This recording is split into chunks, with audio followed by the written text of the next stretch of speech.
veterans and friends, and welcome to episode 10 of Pennsylvania Veterans Forward. This week's episode is entitled The Modern Veteran. We take a really in-depth look at what veteran service organizations such as the Veterans of Foreign Wars, the American Legion, Disabled American Veterans, AMVETS, we take a look at what they're doing to stay viable, meaning what are they doing to attract newer, younger, more modern veterans into what was probably a traditional post, right? Posts that were established and built many years ago, some over 100 years ago. Specifically, we sit down with one post commander in the Veterans of Foreign Wars, Kirk Sabota, who is the commander of Yardley VFW Post 6393, who has started a three-phase transition into the modernization of his Veterans of Foreign Wars post.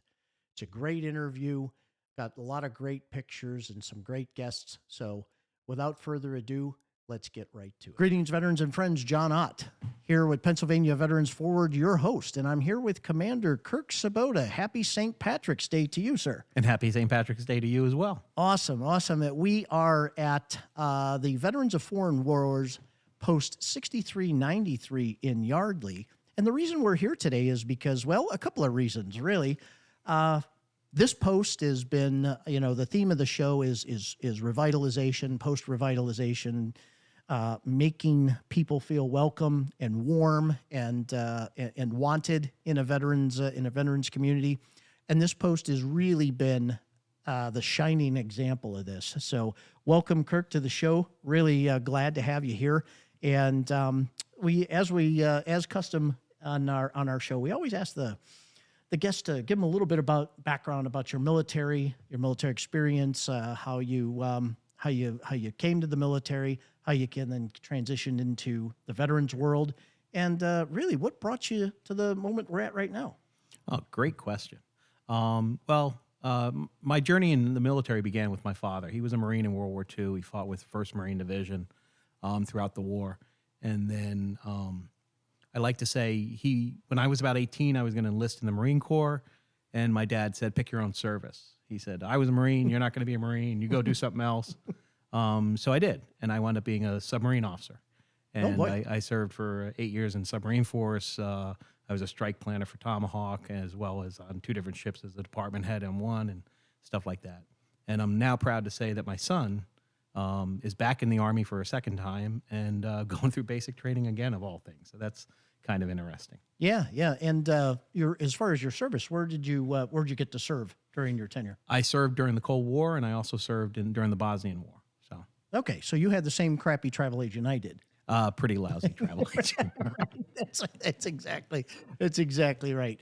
Well, you've been the commander here. That led you to the VFW, and how long have you been in the VFW? Yeah, well, when I was stationed in Naples, actually, the VFW back then recruited me and wanted us to join because we had qualifying service, and so they were doing a pretty active recruitment campaign. And then now I kind of fell out of it for a number of years, and then got plugged back in when I was up in New York. I lived right near West Point in New York, and I had a buddy who was served in Iraq, and he and I would just go around and find the worst dive bar in the entire county.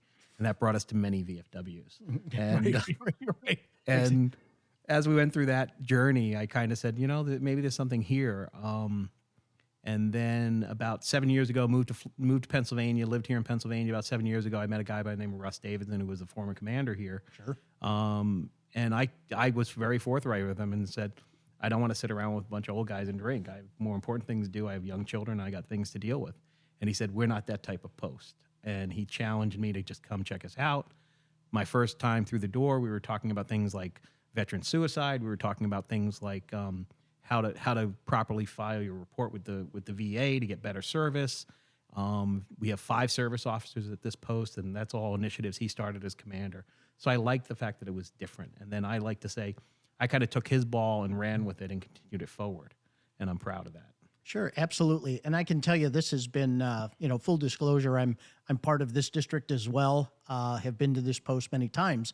And I was very fortunate to see how it looked before and since you've changed that culture and what it looks like now.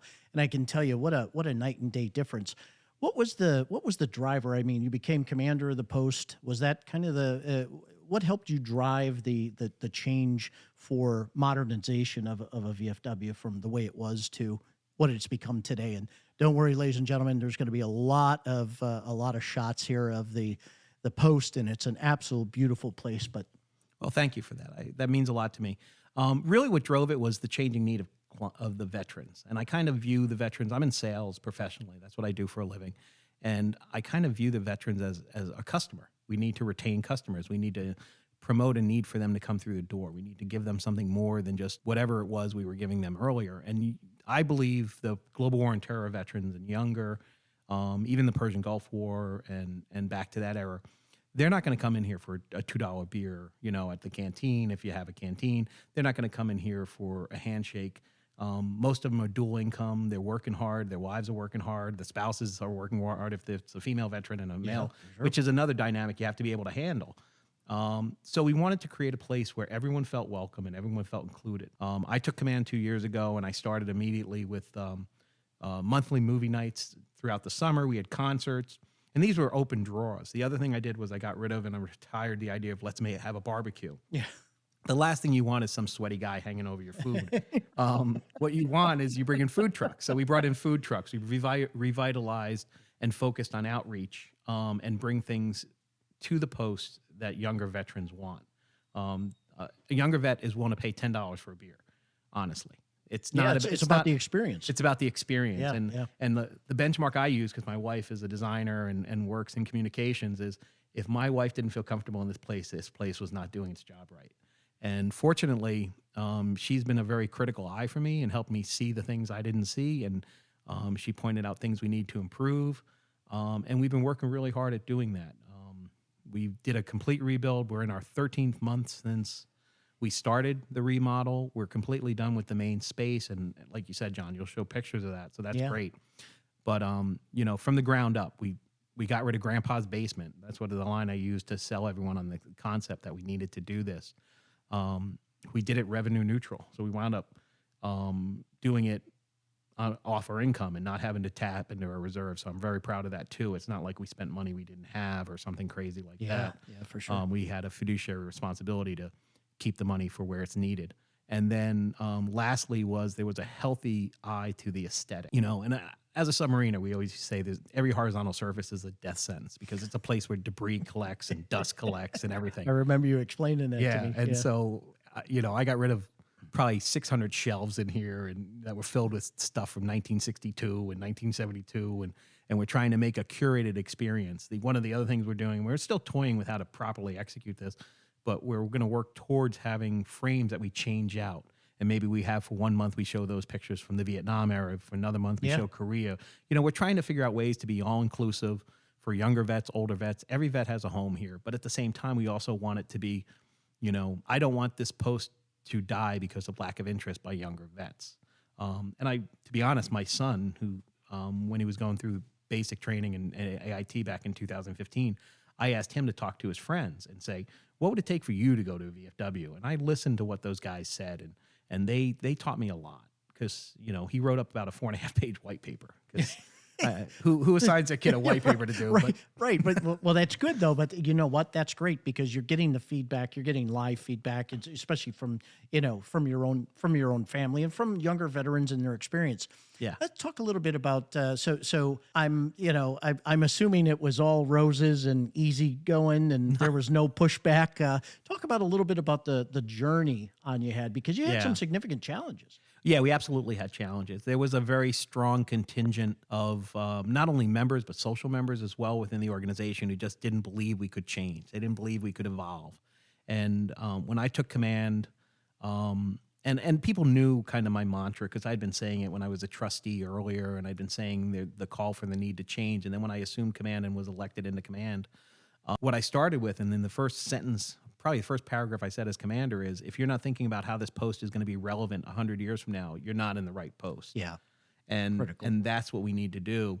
Some of those guys some of those people who were obstacles, some of them had left, to be honest, and I miss them and I wish they'd come back. But most of them stayed, and most of them, I've had several guys in their 70s come to me and say, I didn't think you'd pull it off, but well done. It's really come a long way, and we're only halfway done. We still have the bathroom facilities to do. We still have a kitchen to do. We still have the service officer office to do. So there's still work to be done. But for phase one, which is the phase that we're officially saying is done, the common area, the meeting space, the canteen space, that's pretty much done, and we're proud of it. Well, that's great because it changes hard, right? Yes, no absolutely. no doubt about it. Even the best of change sometimes comes with the challenges, some of which you've faced and explained. Let's talk about the attributes, like how you've changed it and what you've done, and then we'll talk about what the reaction or response from the Yeah. community has been, especially younger veterans. Yeah, great question as well.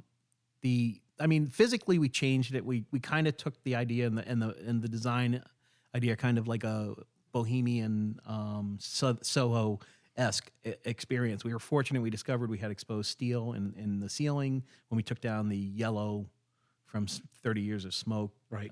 Suspended ceiling. We found out that we actually had steel structure there. So we left that exposed. We did the investigation, making sure that's okay. We moved the bar physically from one place to another, ran a high lift soffit to get the water out.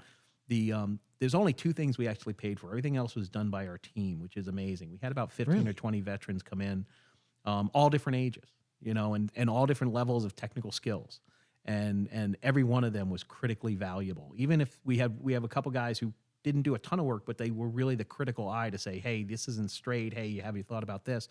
So every one of us together did this. I know, a lot of people are like, oh, what was your vision and how'd you get there? But it really was a team effort, and it was a very elite cadre. We even had a couple people come from the auxiliary and help out, which was awesome. Sure. And I'm proud of that. Also, we had our scout leaders. We have a scout program and a venture crew program that's run out of this organization, and their leadership came and helped and jumped in. And a lot of the venture crews, because that can be up to 21 years of age. So we had a couple college kids come and help, and boy, they were useful with a wheelbarrow.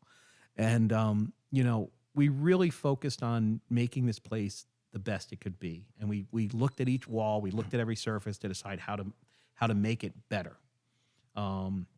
We picked colors that were relevant. We picked a design aesthetic, and we did not go too far from the design aesthetic. And that was our approach. Well, let me ask you this. I know you're a very successful change agent in your employment, in your job, and what you do. How did you think this journey? How did this journey, if at all, differ from what you usually see in the professional space? It probably took a significant or more, maybe a amount of finesse or maybe understanding, or did it go relatively like you thought it would, or any good lessons learned? Yeah. For me, it was really about getting buy-in. My philosophical approach to leadership is I go and I don't care who follows. I pick a direction and I go. I tell them to go. Come with me. If you don't come with me, that's fine. I'll do it myself. I spent a lot of time here alone doing stuff. I painted a couple of the walls by myself. I spackled. My wife and I spackled the entire back wall because it happened to be a period of time when we weren't able to get the help we needed. But at other times, we had 10 or 12 people in here at one time, and we were running out of things to give them to do. So it was very collaborative that way. The key is selling the idea. The key is having a vision of where you want to go and define that vision. The line I used to, like I said earlier, Grandpa's basement. Let's get rid of Grandpa's basement. We shake that off. I grew up, I was a Hungarian Irish family, and the basement was where you threw the kids to hang out, and no adult wants to be in the basement. Right. Exactly. Yeah, That's precisely it. You're right. So we also focused on technology.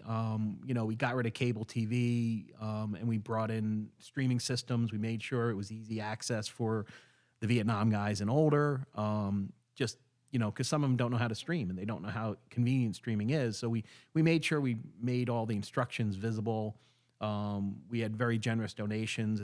The couches we were donated. All these couches were donated to us, which is a phenomenal gift and generous. And, that really helped us set the space. The key was really, as change started to happen, people started to come on board and say, what else could change? What else? How else could we move this ball forward? Sure. And like I said, we're only a third of the way done. It's the biggest third, so it's not really a third by percentage, but it's a third as far as projects. And, I think the bathrooms are going to come together really well. One of the things we spend a lot of time talking is what do we really want the bathrooms to be? I mean, the bathrooms, when you go in there, it's kind of funny. We have 3 urinals and then a ladies' bathroom that no one ever uses. So we're going to make 2 family-friendly, gender neutral. They can be men's rooms, lady rooms, like you'd have at a Starbucks. Yeah. Because that's what people are used to. We don't need to have 3 urinals. It doesn't make sense. We can just have 2 multi-use bathrooms, and it's a better use of the space. We're actually going to put a diaper changing station in there so that we have that. It's funny. We brought in an Xbox TV, one that's an integrated Xbox system. And at first, a lot of the Vietnam guys were like, well, why are we doing that? Why are we doing that? And then I referred to the thing in the VFW magazine a couple of years ago about the San Antonio Post that set up an entire gaming system. Absolutely. And all the generation they have. And my son said that. He said, if you want young vets, like under 40-year-old vets to come, give them game activities to do because they'll enjoy that. And I was like, okay, well, let's think about that. So we started with one TV, and for now it's mostly the kids. But the idea that every one of these events in a couple hours when the families come, you're going to have a half dozen kids over there playing on their Switches and their Xboxes and everything. And they're off in their own playing that all the time. And they come and do that for almost every one of our events. So we'll have the adults gather and play games and do what they want, but we have the kids integrally involved to make it more inclusive for everyone. That's critically important, and it's a great segue. What has been the response, or family friendly events? And as I visit VFWs throughout the state of Pennsylvania and even some out of state, not all of them are created equal, or not all of them are in the same phase of transition, right? Some haven't begun a transition at all. Others have already begun the first or second phase of a transition to catering to all veterans, not just a specific era, right? And change is hard.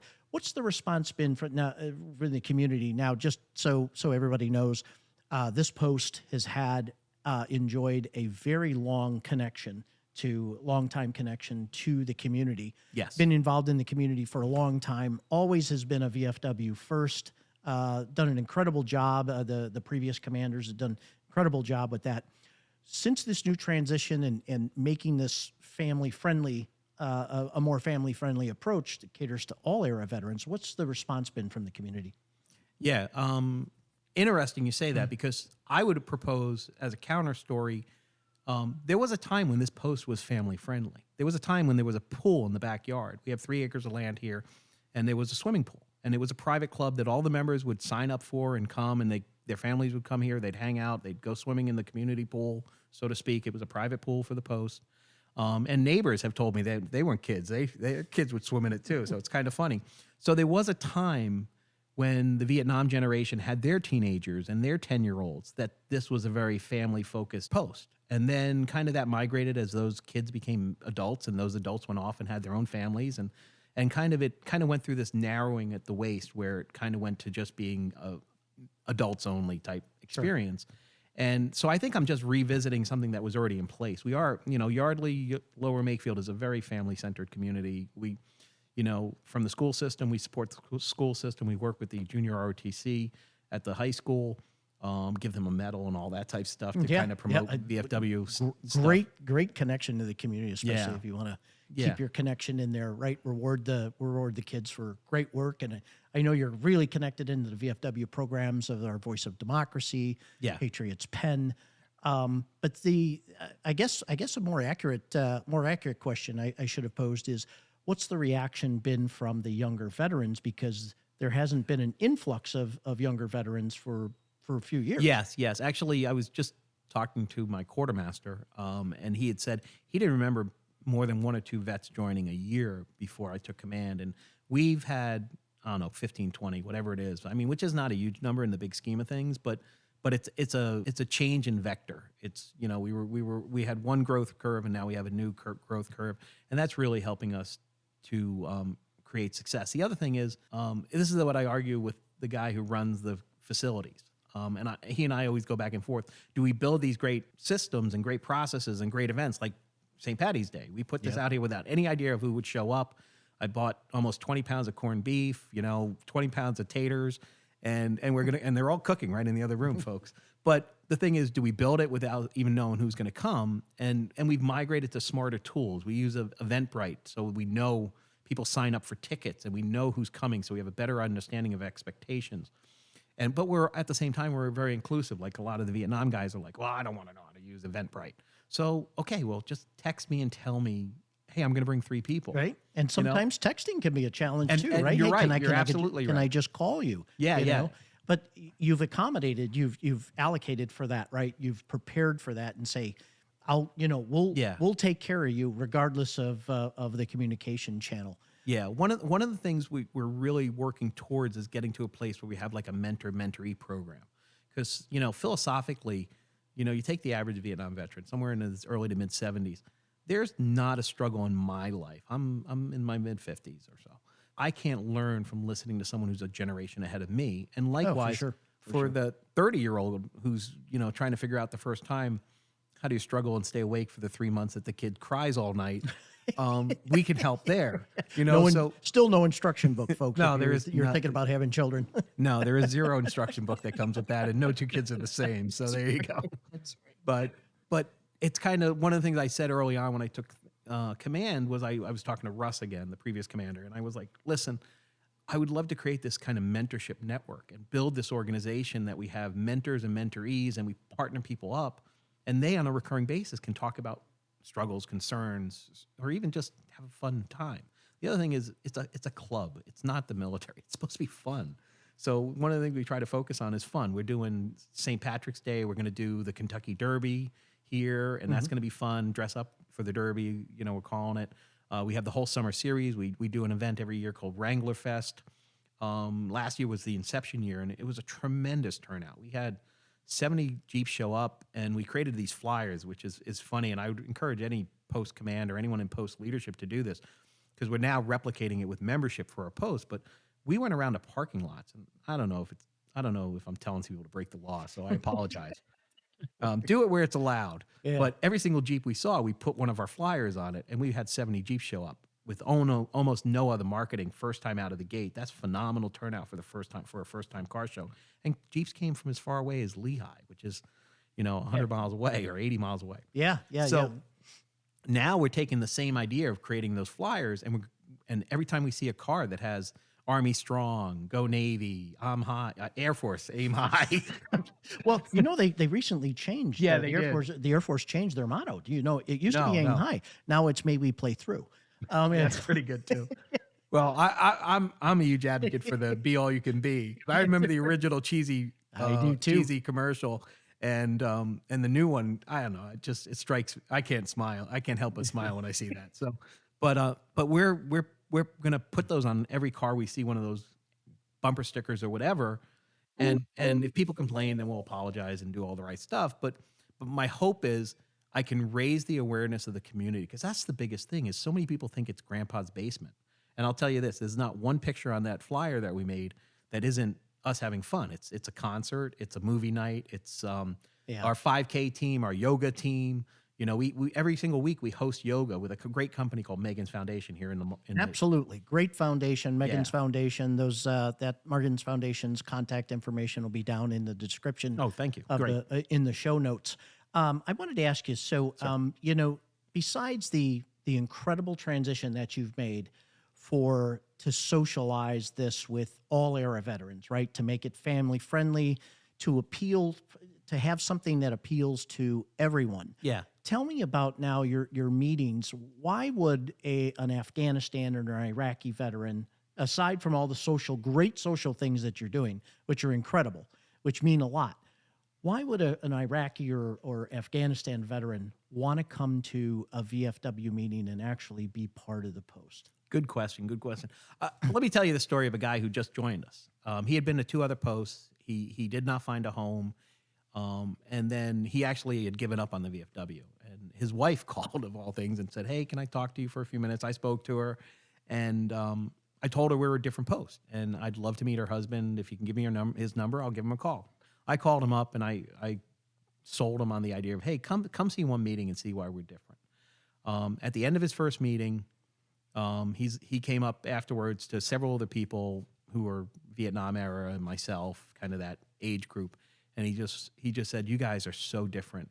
you talk about real issues. In that particular meeting, we had a chiropractor come in who does veteran chiropractic services and used to work at the Veterans Hospital in Miami. So we were talking about real health care. Yeah. We had service officers give real meaningful information. We have a TRICARE specialist who's a retired E8 in the Air Force, and he came and gave information that was relevant to how to navigate TRICARE for life and all of that. So there's all these tangible, real things that helped him. And then we talked about veteran suicide and what an issue it is and how can we help prevent it. We speak about that all the time. We speak about, what's in your drug cabinet. Do you know who has access to your drug cabinet? We talk about things that really matter.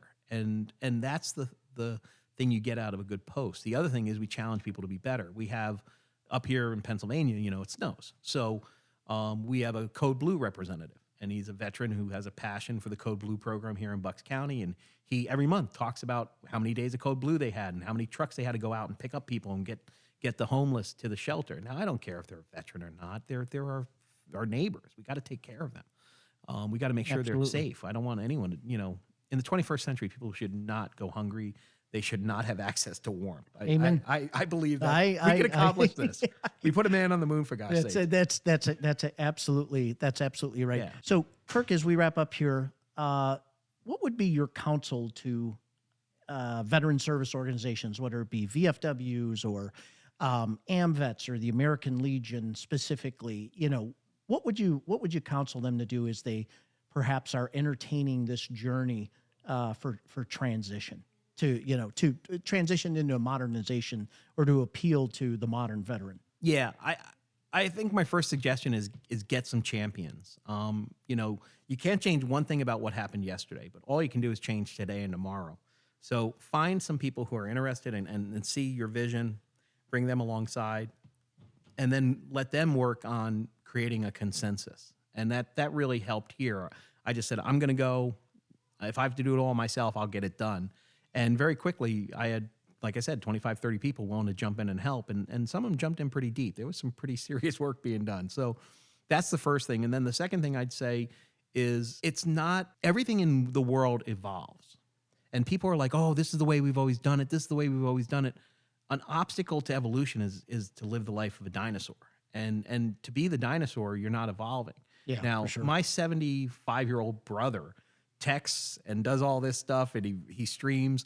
So anyone can do it. He was drafted for Vietnam, and so anyone can do it. The issue is equipping them and also overcoming what anxiety they have. And you should also always be sensitive to other people's anxiety. For a lot of people, Yeah, for sure. this may be their one place where they feel like they have control, and they're afraid to see it change because maybe they'll be voted out. And that's something I've tried to be very sensitive to, and I hope I can do it. Hope I can do it better than I feel like I am, because I never feel like I'm doing it as good as I can. But on the other side of this journey, I don't want to lose any veterans. It's not like I want to get rid of the older guys to make space for the younger guys. I just want to create an organization where everyone feels like they're contributing. And you don't volunteer for the service. None of us volunteered for the service without a belief. It wasn't for the compensation either. No, it wasn't for the compensation. It wasn't for the cool uniforms. Right. It was absolutely because we wanted to serve. So when you challenge people to serve and help and come alongside, I think you get a huge return on that investment. And then the other question is social members. And, social members have their own reasons for being social members. I don't know what it is necessarily. And if they're going to be part of the change, then embrace them and let them be part of the change, but don't let them be the obstacle to the change. That's the other thing I'd say. At the end of the day, if you know that's the right course, go there. It's like from that movie about the parachuters, like in the Mel Gibson. First out of the plane has to be the officer because he has to know what he's going into. It's kind of that mindset. So if you're the commander of the post, quartermaster of the post, senior vice, junior vice, I'd recommend you stand in that doorway and jump out that helicopter and hope to God someone follows you, because they will. It's a worthy mission. Indeed. Well, Kirk, I can't tell you how much I've enjoyed this interview. You've got a great post here, incredible transition, and still only the first phase. But hopefully you have some of those. If you have some of those pictures, those before, yeah, I can and after, send you those. Send me those, because I the listeners, our listeners, and our viewers would probably be interested to see just how much of a transition So much yellow ceiling, so much fluorescent lighting. Just saying. Just envision that. Ladies and gentlemen, Kirk Sabota, Commander of Yardley Makefield Post, VFW Post 6393. Kirk, thank you for your time. It's been Thank you. wonderful, and we'll have another interview here shortly coming up with another guest, and we're going to show you some of the great sites and activities of an absolutely incredible post. Stay tuned.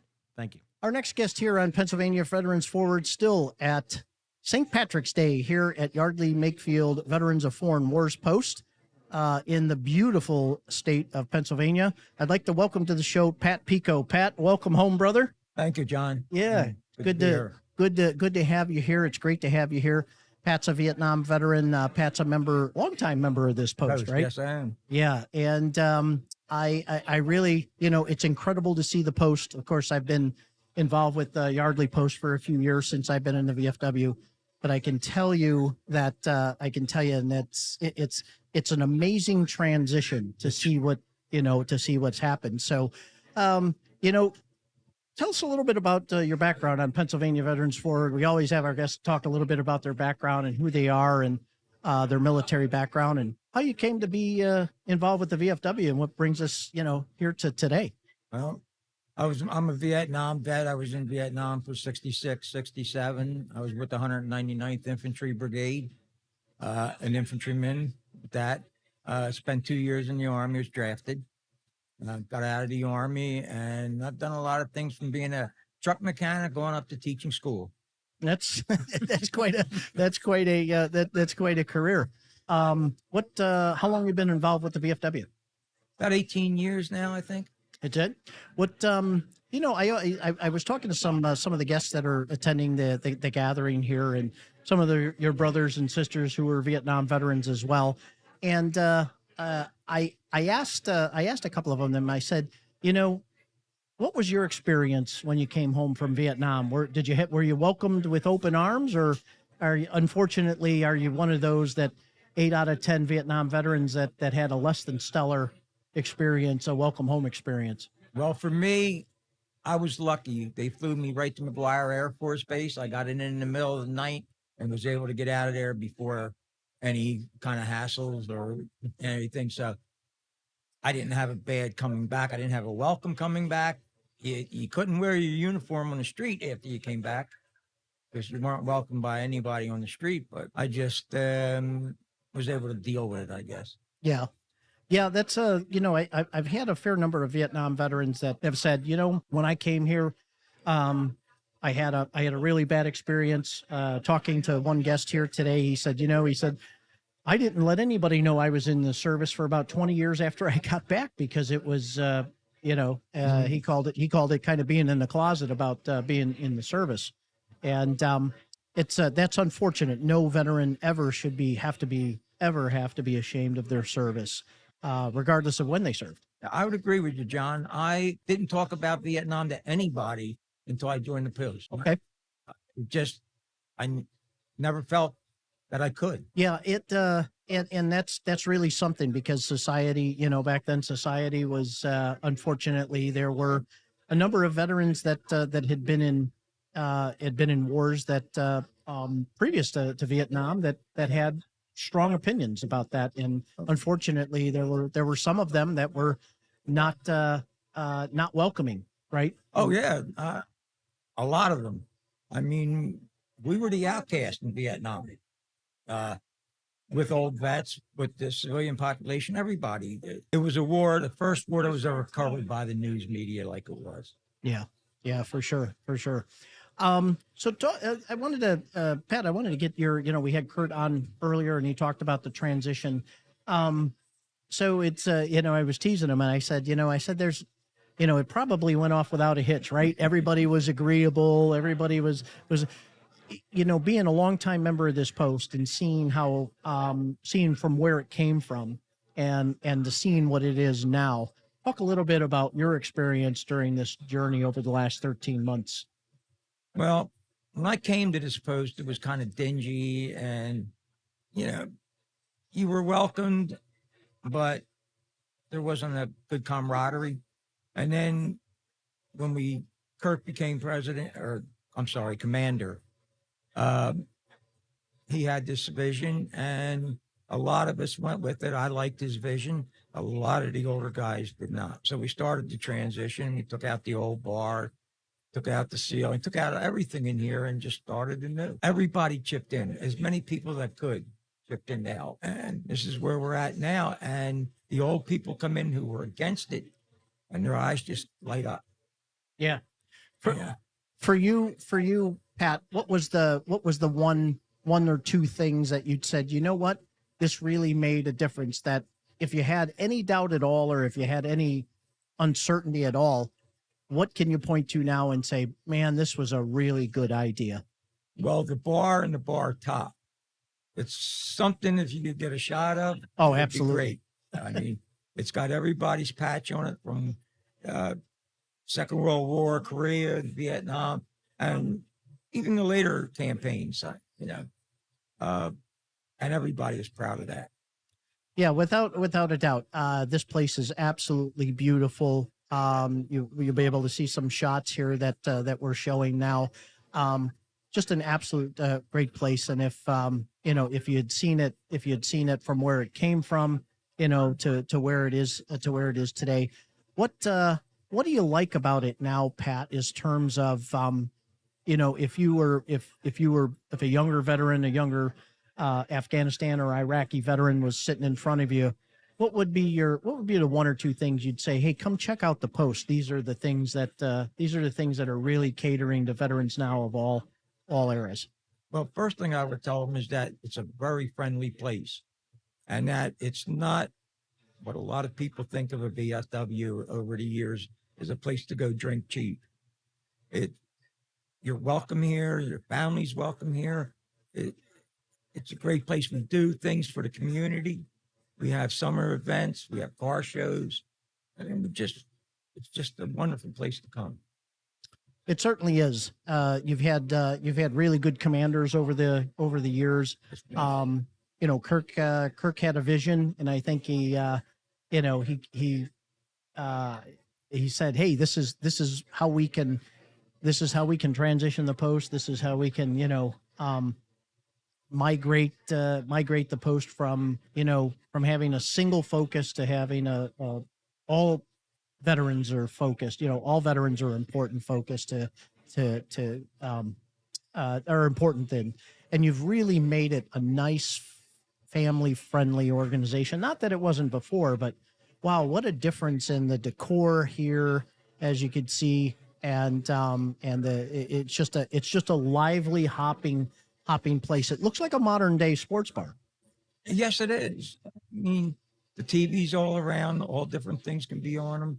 I mean, we want everybody to come here and be happy. Without a doubt. Well, Pat, thank you very much for being on the show. We really appreciate this. What a wonderful place. Really glad to have your perspective, especially as someone who's been around the Post and has been around here for quite some time and seen the before and after.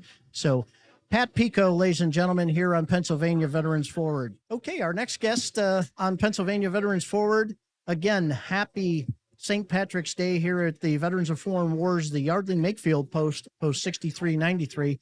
I'm here with a special guest. His name is Joe Ansel. Joe, thanks for being on the show. Thanks for having me. Yeah, it's a pleasure. And I know you're a newer member of the Post, right? Correct.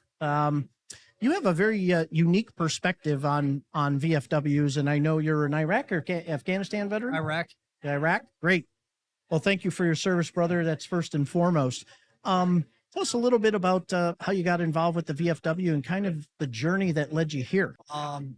Be honest, how I got involved was I lived down in in the Ben Salem area. There was a post down there in Eddington. And it was literally like a block from my house. So that was my first experience. It was just, to me, it was just a watering hole that was right down the street, right? So it was like, let me go down there and just check it out. Being, I guess, a veteran of foreign wars, right? I was able to, join the club and get in there and start to meet the guys. My first experience, just mainly older people, right? So it was never really, I was young at the time. I'm going back probably 15 years ago. So, Oh, wow. Okay. yeah. So don't look a day over 29, Joe. Oh, thank you. Yeah. So to my support, I kind of figured that, I've been to other VFWs when I was younger and stuff, my father and stuff going with him. And it was just more the older crowd, and I was okay with that. I'm more of an old soul. So just sitting there and hanging out with the older guys and, just talking with them about their experiences and stuff. It was good. As time went on, I wasn't really super involved. I went to some meetings here and there.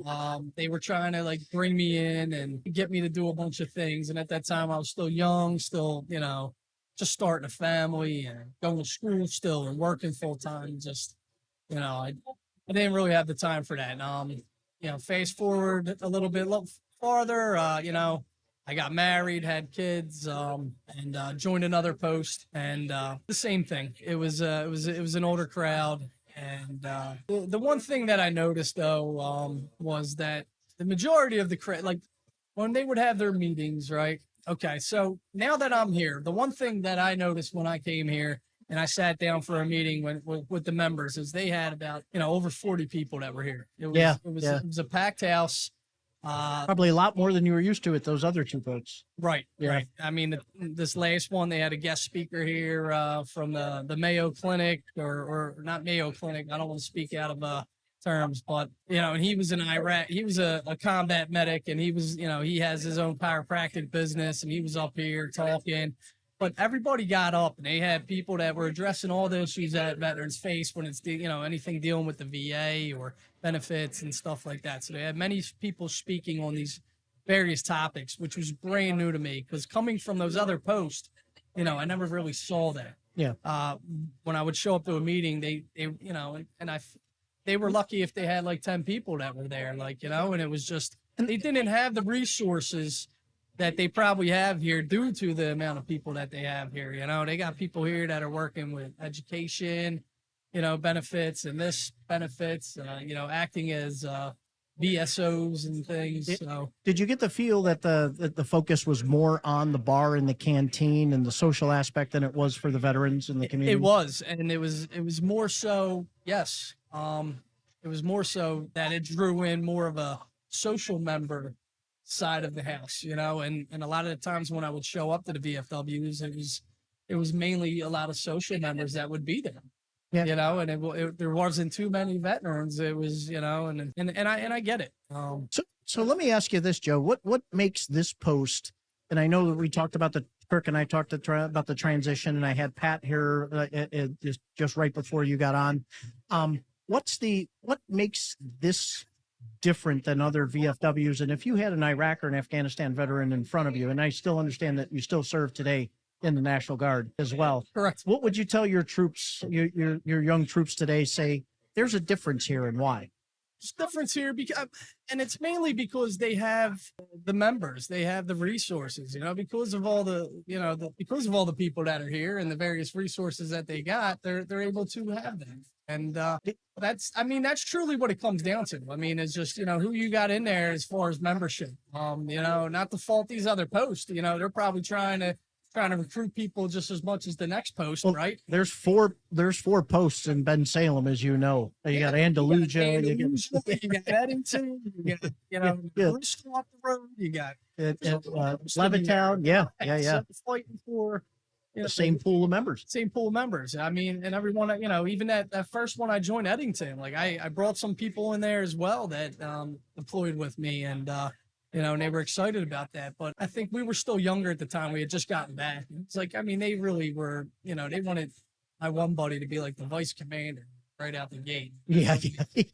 28 years old. Yeah. And he's just ready to commit to it. Right.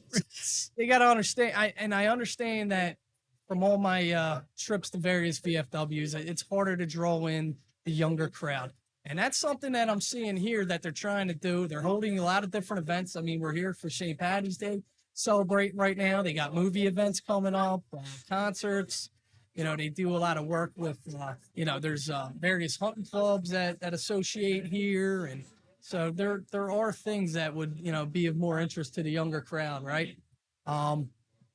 So by far, would you say that this post, out of all the ones that you visited or had the experience with, this by far is, would you say, the most welcoming post and probably has the most widest range of activities for veterans of all eras? Definitely has the most widest range. They've all been welcoming. But yeah, this one definitely has shown me it has the widest range and resources and things like that. Well, that's fantastic, man. So, ladies and gentlemen, Joe Ansel. Nice to meet you. Nice to meet you. Thank you for coming on. Thank you for coming on today. It's been a pleasure having you. Welcome to the VFW. And it really, I'm glad you're here. So this is Pennsylvania Veterans Forward.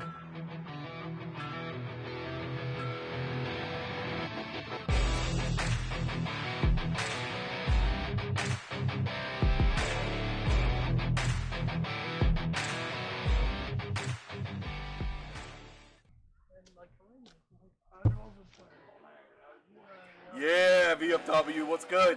Having fun? Yeah! This is crazy. First of all, I didn't realize there was going to be this many people here. Right? Specialist Mike Nathan, how you doing? How are you, brother? How you doing? What branch? Army Reserves. The men's branch. That's right. And I was so happy to see all these people. First of all, I didn't have like a problem. Like I just walked right in. Everyone was like really warm and nice. I mean, Yardley is, known for having a lot of rich people, and like I was a little nervous about like not being able to fit in, but like it's a VFW. You know what I mean? It is. It was like, "Hoa!" and they're like, "Yeah, come on in." It's a friendly and welcoming VFW. Yeah, family. The kids are here, man. It's really nice, man. I really appreciate how warm you are too with the podcast when I first met you, man. John, thank you so much, man. My pleasure, brother. It was Thank you good. so much. Good to know you. Yes, sir.